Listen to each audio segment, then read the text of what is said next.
अस्सलामुअलैकुम वरहमतुल्लाहि वबरकातुहू। बिस्मिल्लाह अल्हम्दुलिल्लाह वस्सलातु वस्सलामु अला सय्यिदिना मुहम्मदिन व अला आलि सय्यिदिना व मौलाना मुहम्मद। रब्बि इश्रह ली सदरी व यस्सिर ली अमरी वहलुल उक़दतम मिन लिसानी यफ़क़हू क़ौली।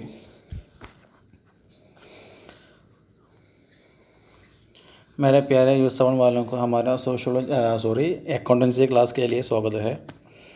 ये तो हमारा दूसरा चैप्टर है। चैप्टर का PDF पहले ही मैं तुम्हें क्या दिया था, वो सेंड करके दिया था। तुम लोग उसके बारे में पढ़े होंगे और बहुत तुम क्या होगा समझे होगे उसके बारे में, वो टर्म्स क्या है। सुनो, तो मैं क्या करता हूँ, एक शॉर्ट होके मैं वो क्या करता हूँ और एक बार भी मैं क्या करता हूँ, बयान करता हूँ। तो किसी एक इल्म है तो भी वह इल्म के बारे में, वह इल्म के मुताबिक बहुत क्या होते हैं, टर्म्स होते हैं। सिर्फ ऐसे टर्म्स पढ़ने के बाद हमें वह इल्म बहुत जल्दी क्या हो जाएगा, समझ में आएगा। समझा ना। तो अकाउंटेंसी में भी बहुत ऐसे टर्म्स है, उसके बारे में है हमारा चर्चा। पहले एक है कैपिटल मालूम है ना, रअसुमाल बोलेगा, रअसुमाल। ये हम लोग किसी एक बिज़नेस शुरू करने के लिए हम लोग किसी पैसा वगैरह हम लोग क्या करते हैं, तैयार करके रखते हैं, उसको क्या कहा जाता है, कैपिटल कहा जाता है। समझा ना। और इसमें बहुत बार बार आने वाला एक लफ्ज़ होगा प्रोपराइटर बोले तो बिज़नेस शुरू करने वाले आदमी को प्रोपराइटर कहा जाता है। समझा ना। तो कैपिटल बोला तो रअसुमाल, उसको क्या भी कहा जाता है, ओनर्स इक्विटी भी कहा जाता है। और नेक्स्ट एक ड्राइविंग बोला तो एक बिज़नेस करने वाला आदमी अपने पर्सनल यूज़ के लिए या अपने डोमेस्टिक यूज़ के लिए अपने दुकान से, मिसाल के लिए एक दुकान है एक आदमी को, वो दुकान से जो सामान लेते हैं उसको क्या कहा जाता है, ड्राइंग्स कहा जाता है। समझा ना। वो कभी क्या होगा, वो पैसे अपने लिए कभी लेता है या किसी सामान वगैरह वो क्या करते हैं, अपने घर के लिए वो लेते हैं। ये सभी उसको क्या कहा जाता है, ड्राइंग्स कहा जाता है। समझा ना। और सबसे नेक्स्ट एक है एसेट बोले तो वो बिज़नेस शुरू करने वाला आदमी को, उसको मिल्क में जो है उसको क्या कहा जाता है, एसेट कहा जाता है। समझा ना। Anything that is owned by the individual, और या नहीं तो वो आदमी को, उसको मिल्क में जो है उसको कहा जाता है, या नहीं तो उन लोग क्या होते हैं, पार्टनरशिप में होते हैं। तो पार्टनर्स को जो उनका गाड़ी होते हैं, फर्नीचर होते हैं, यह सभी क्या है, एसेट में शामिल किया जाता है। समझा ना। और एसेट को तकसीम किया जाता है 4 एसेट होकर, 4 नहीं 5।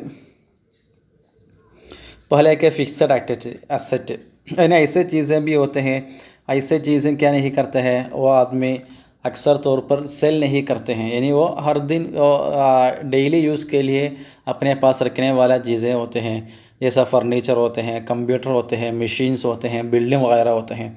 ऐसे चीज़ों को क्या कहा जाता है, फिक्सड एसेट कहा जाता है। समझा ना। यानी वो क्या नहीं है, बेचने का नहीं है, वो अपने पास रखने का है, वो डेली यूज़ के लिए होता है। और नेक्स्ट एक है करंट एसेट बोले तो ऐसे चीज़ें होते हैं, वो क्या करके वो कन्वर्ट करके कैश बनाना सकते हैं, ऐसे चीज़ें भी होते हैं, यानी वो सेल करना सकते हैं। मिसाल बोले तो बहुत बिल वगैरह होते हैं, यानी उसको मिलने वाला बहुत बिल वगैरह, पैसा मिलने वाला बिल होते हैं, या अपने पास होने वाला कैश भी क्या है, करंट एसेट है। समझा ना।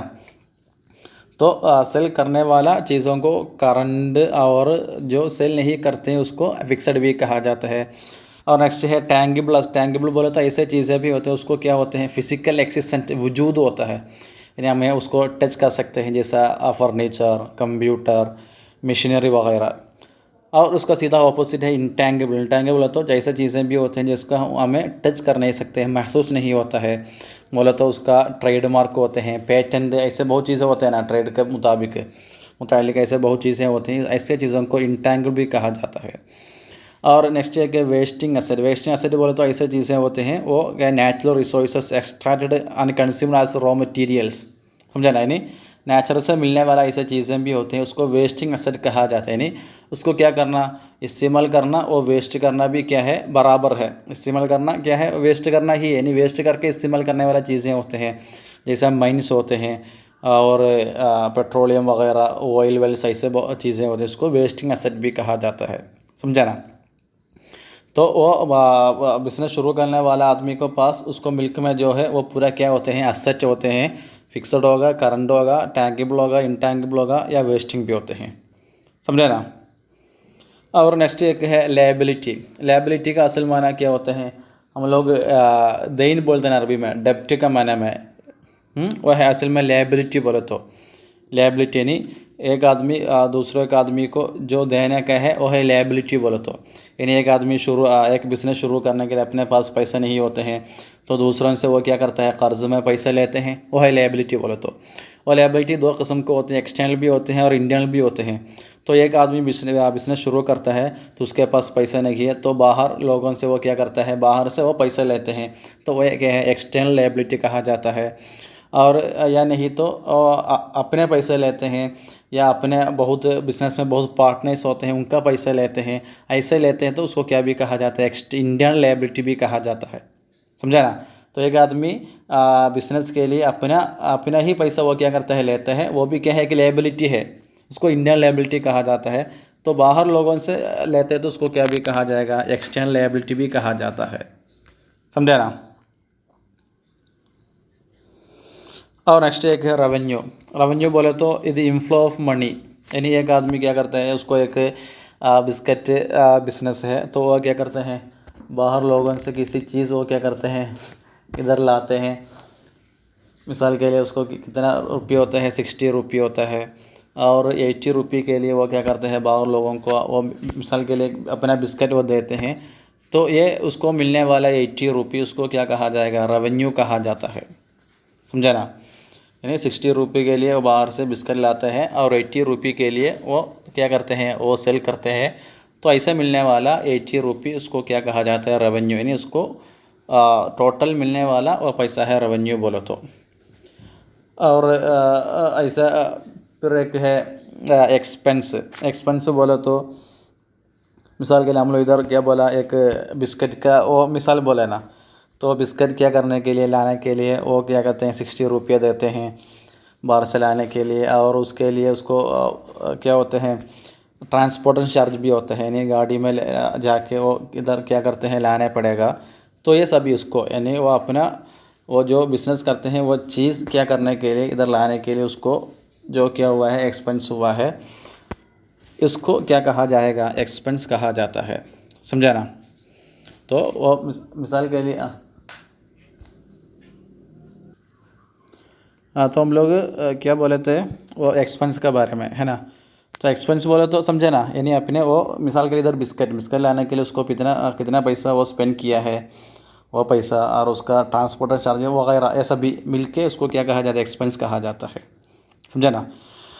और नेक्स्ट है कि एक्सपेंडिचर बोले तो उसमें उसके बीच में कन्फ्यूजन नहीं होना। एक्सपेंडिचर बोले तो हम लोग पहला एसेट के बारे में चर्चा किया, एसेट तो उसमें फिक्सड होता है, करंट होता है, सभी होता है। तो एक बिस्किट कंपनी है, उसको तो बिस्किट रखने के लिए उसको बहुत फर्नीचर क्या होगा, रखने पड़ेगा। वो बिस्किट पूरा रखने के लिए टेबल वगैरह सेट करने पड़ेगा, सभी उसका एसेट है। और बिस्किट लाने के लिए उसको क्या होगा, गाड़ी, एक नई गाड़ी क्या करने पड़ेगा, लाने पड़ेगा। तो ये सभी उसको एसेट है। तो वही एसेट मिलने के लिए वो कितना पैसा स्पेंड किया, उसको क्या कहा जाता है, एक्सपेंडिचर कहा जाता है। समझा ना। तो एक्सपेंस बोलो तो वो सामान के लिए वो कितना पैसा स्पेंड किया, वो एक्सपेंस है, और एसेट के लिए कितना पैसा स्पेंड किया, वो एक्सपेंडिचर भी है। समझा ना, कन्फ्यूजन नहीं होना। और नेक्स्ट है प्रॉफिट। प्रॉफिट तो आसान है, हमें मालूम है ना, प्रॉफिट बोलो तो प्रॉफिट का उसका वो क्या बोलेंगे, ऐसे होता है, रेवेन्यू माइनस एक्सपेंस होता है प्रॉफिट। रेवेन्यू हम लोग चर्चा किया, एक्सपेंस भी हम लोग चर्चा किए हैं। और लॉस नेक्स्ट है, लॉस भी आसान है, वो क्या होता है, एक्सपेंस माइनस रेवेन्यू होता है वो। समझा ना। फिर नेक्स्ट एक है परचेस, मालूम है ना, दूसरा चीज़ वगैरह क्या करना, दुकान में जाके लाना, वो है परचेस। सेल बोले तो एक्सचेंज ऑफ सच गुड्स, दूसरों को क्या करना, वो सेल करना, वो है आसान है, ज़्यादा बयान करने का आदत नहीं है। और नेक्स्ट होता है स्टॉक। स्टॉक बोले तो अपने पास जो चीज़ बाकी है उसको वो क्या होता है, स्टॉक होता है। समझे ना। तो वो कभी क्या होगा, रॉ मटेरियल होगा, यानी वो बिस्किट, मिसाल के लिए बिस्किट बनाने के लिए वो बहुत क्या शुगर वगैरह वो इधर लाए हैं, तो एक रॉ मटेरियल है वो, कभी वो होगा। या कभी क्या होते हैं, सेमी फिनिश्ड प्रोडक्ट होते हैं, यानी बिस्किट वो बनाया गया, बिस्किट क्या करके बना के उधर रखे हैं लेकिन पैक नहीं किए हैं, ऐसे होते हैं। और फिनिश्ड गुड्स वो भी होते हैं। समझा ना। तो ये सभी स्टॉक है। और नेक्स्ट एक रसीवेबल। रसीवेबल बोलो तो एक आदमी को मिलने वाला चीज़ें को, मिलने वाला पैसे को क्या कहा जाता है? रसीवेबल कहा जाता है, समझे ना। ये बहुत लोग उसको दुकान से सामान ले गए हैं, उन लोग पैसे नहीं दिए हैं, वो रसीवेबल है। और पेएबल बोलो तो ये बिजनेस वाला आदमी दूसरों को जो देना के है उसको क्या कहा जाता है? पेएबल कहा जाता है, समझा ना। रसीवेबल है और पेएबल है। और नेक्स्ट एक डेब्टर भी होते हैं और क्रेडिटर भी होते हैं, समझा ना। डेब्टर और क्रेडिटर, यानी डेब्टर बोलो तो हम लोग क्या करते हैं, बिजनेस वाला आदमी किसी दुकान में जाके, होलसेल दुकान में जाके वो क्या करते हैं, बहुत सामान लाते हैं, तो ये आदमी को क्या कहा जाता है? डेब्टर कहा जाता है, समझे ना। हम लोग जो दुकान से सामान चीज़ें लाते हैं, वो दुकान वाला आदमी को क्या भी कहा जाता है? क्रेडिटर भी कहा जाता है, समझे ना। तो हम लोग वो सामान, यानी वो कर्ज में सामान लाने वाला आदमी डेब्टर है, वो सामान देने वाला आदमी कौन भी होते हैं? क्रेडिटर भी होते हैं, समझा ना। वही है डेबिट और क्रेडिट के बारे में वही चर्चा है, यानी देना और क्या करना, मिलना, वही दो एस्पेक्ट उधर भी आता है इंशाल्लाह। और डेबिट और क्रेडिट के बारे में इंशाल्लाह तफसील से चर्चा फिर आएगा इंशाल्लाह। हम लोग उधर क्या करेंगे उसके बारे में तफसील से हम लोग क्या करेंगे, चर्चा करेंगे, समझा ना।